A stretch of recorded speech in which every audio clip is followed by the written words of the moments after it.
இப்போது சமாதான ஏஜி சபையின் தலைமை போதகர் பாஸ்டர் ஆர் கிளாரன்ஸ் மருதையா அவர்கள் தேவனுடைய செய்தியை கொண்டு வருவார்கள்.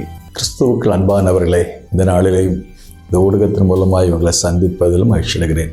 இந்த நாளிலே ஆண்டவர் நமக்கு தரக்கூடிய வார்த்தை என்னவென்றால், சங்கீதம் 101:1-2 இரக்கத்தையும் நியாயத்தையும் குறித்து நான் பாடுவேன் என்று சொல்கிறார். தாவீது எதை குறித்து பாடுகிறான் என்றால், அவருடைய இரக்கத்தை குறித்து பாடுகிறான். அவருடைய நீதியை குறித்து பாடுகிறதை பற்றி நாம் யோசித்திருக்கிறோம். அப்படியானால் தாவீதுடைய வாழ்க்கையில் என்ன இரக்கத்தை காண்பித்தார் என்றால், அவர் சொல்லும்போது தன்னுடைய வாழ்க்கையில், ஆண்டவரே, எங்கள் அப்பா எங்கள் அம்மா அவங்க பெற்றெடுத்த பிள்ளைகள் 8 பேர்.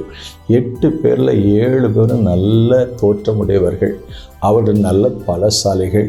சரீர தோற்றம், சரீர வளர்ச்சி எல்லாம் பார்வைக்கு அவர்கள் மிகவும் பார்ப்பதற்கும் மிகவும் வலிமை உள்ளவர்களாக இருந்தபடினாலே, அன்றைக்கு சவுல் ராஜாவாக இருந்த பொழுது அவருடைய படையிலே பணியாற்றுவதற்கு இராணுவத்திற்கென்று என்னுடைய அண்ணன்மார்கள் எல்லாரும் கொண்டு போய்விட்டாங்க. ஆனால் எங்கள் வீட்டில் 8 பேரில் கடைசி நான் தான். ஆகவே என்னுடைய அப்பா எங்கே அனுப்பிட்டாங்கன்னா, ஆடு மேய்க்கிறதுக்கு அனுப்பிட்டாங்க. அந்த 8 பேரில் 7 பேருக்கு இல்லாத பாக்கியத்தை, இரக்கத்தை கர்த்தர் எனக்கு தந்தார்.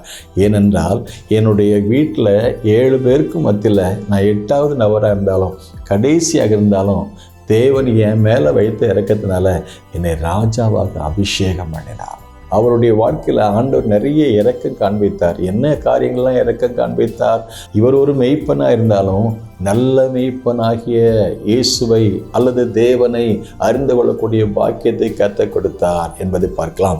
தாவீதுக்கு ஆண்டு கொடுத்த இரக்கம் கிருபை என்னன்னா, நல்ல இசை வாசிக்கிற ஒரு கிருபையை கர்த்தர் கொடுத்தார்.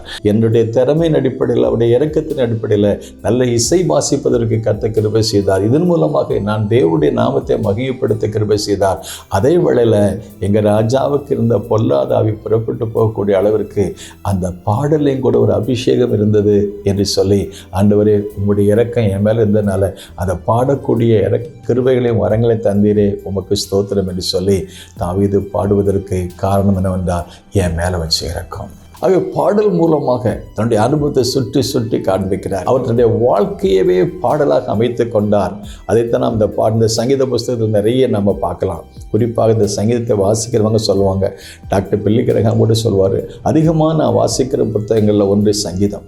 சங்கீதத்தில் என்னுடைய வாழ்க்கையில் ஏற்படைய ஏற்றத்தாழ்வுகள், சவால்கள், துதி சொல்வதற்கும் நன்றி சொல்வதற்கும் இன்னுடைய நாமத்தை புகழ்வதற்கும், நான் கடந்து போகிற பாதையில் என்னை அன்றாட வாழ்க்கையில் என்னை பலப்படுத்துவதற்கும், எனக்கு நல்ல ஆலோசனை கொடுப்பதற்கும், வெற்றிகரமான வாழ்க்கை நடத்துவதற்கும் இந்த சங்கீத புஸ்தகம் எனக்கு பயனுள்ளதாக இருக்கிறது. தாவீதுடைய சங்கீதம், ஆசாபின் சங்கீதம், மோசேயின் சங்கீதம், சாலமோனின் சங்கீதம், கோராகின் புத்திரர் எழுதின சங்கீதம், இந்த சங்கீத புத்தகங்கள் ஒவ்வொரு நாளும் என்னை பலப்படுத்துகிறது, என்னை ஊக்கப்படுத்துகிறது, என்னை உற்சாகப்படுத்துகிறது, என்னை ஊந்தி தள்ளுகிறது.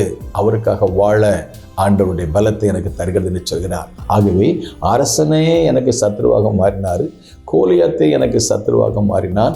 ஆனால் அவனை மேற்கொள்வதற்கு கர்த்தர் எனக்கு கிருபை செய்தார். ஆகவே அது என்னுடைய பலத்தினால் அல்ல, என்னுடைய திறமையினால் அல்ல, என்னுடைய தாளந்தின் அடிப்படையில் அல்ல, அவருடைய இரக்கத்தின் அடிப்படையில் நான் பயன்படுத்தின சாதாரண கல் தான்.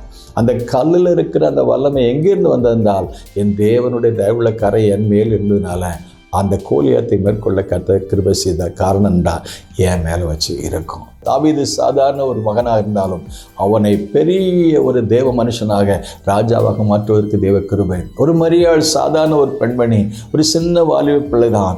ஆனால் அவள் மேல் இறக்க வைத்தபடினால ஆண்டவர் சொல்றாரு, ஆண்டோடு நான் மரியாளை நீ தேவனிடத்தில் இறக்கம் பெற்றாய், தேவனுடைய கிருபை பெற்றாய் என்று லூக்கா 1:30 வாசித்து பார்க்கிறோம். அதோடு மட்டும் அல்ல, தேவனுடைய இரக்கம் தலைமுறைக்கும் உண்டு என்று சொல்லி லூக்கா 1:50 வாசித்து பார்க்கிறோம்.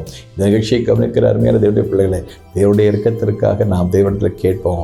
தேவனுடைய இரக்கத்தினால் நம்மை ஆசீர்வதிக்கட்டும். ஆகவே தாவீதுடைய வாழ்க்கையிலே தேவனிடத்தில் இரக்கம் பெற்றபடினால, ஆண்டவரே, உம்முடைய இரக்கத்தையும் உம்முடைய நியாயத்தையும் குறித்து பாடுவேன், புகழுவேன், துதிப்பேன், ஆராதிப்பேன் என்று சொல்கிறாரே.